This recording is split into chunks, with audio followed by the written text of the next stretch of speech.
Hi everyone, welcome to my channel. This channel is going to bring you a lot of informational videos that will help you in your day-to-day online schooling, may it be you're a student of the middle school, high school, or at graduate school. So basically, today we're going to discuss a very important assignment question that can be commonly tested in grad school and high school especially. We're going to center our topic around political risks that are concerned with a business. So, I hope you will enjoy this video, and if you do have any concerns or questions, please feel free to comment below. And if you have not yet subscribed to my channel, don't forget to subscribe and hit the bell icon to receive notifications of videos that are posted in the similar way. And also, do not forget to like and share this video if you found it useful. Okay, so the question that we are going to talk about is list and define the types of political risk connected with businesses. So usually this type of question can be tested at high school or grad school. Depending on the marks assigned, you need to flex your answer. But whenever you get a question like this, first try to break down the question. So the question here is quite clear and straightforward, and that's one reason why I chose it as a first-hand discussion. So they're basically asking you to talk about the different types of political risk involved in businesses and to define them, in other words, to say what they mean, right? So whenever you answer a question like this, first, it's always best to describe the meaning of political risk, or to give a definition related to political risk, or to say what it means for businesses. So we're gonna start our answer in this manner. So we're gonna point out that according to Wet Parisper 2003, political risk covers actions of governments and political groups that restrict business transactions, and this results in loss of profit or profit potential.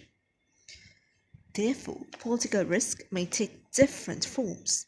For example, policies may change after elections, civil strife and war, kidnapping, sudden tax hikes, hyperinflation, and currency crisis. So that's basically our introduction to the answer. And then we're going to discuss in detail about what this political risk means by talking about the different types of it. So there you go. So the second section of our answer starts with, at a macro level, political risk arises due to external factors like fractionalization of the political system, societal divisions on the lines of language, caste, ethnic groups, religion. And at a micro level, political risk may result from change in policies in areas such as taxation and import duties, controls on repatriation of dividends. Thereby, there are three main types of political risk that we're going to talk about in this case. First, transfer risk. This arises due to government restrictions on transfer of capital, people, technology, and other resources in and out of the country. Whereas the second one, operational risk, is the type of risk that results when government policies constrain the firm's operations and decision-making processes. For example, pricing and financing restrictions, export commitments, taxes and local sourcing requirements. And finally, ownership control risk. This results from government policies or actions that impose restrictions on the ownership or control of local operations. For example, limits on foreign equity stakes.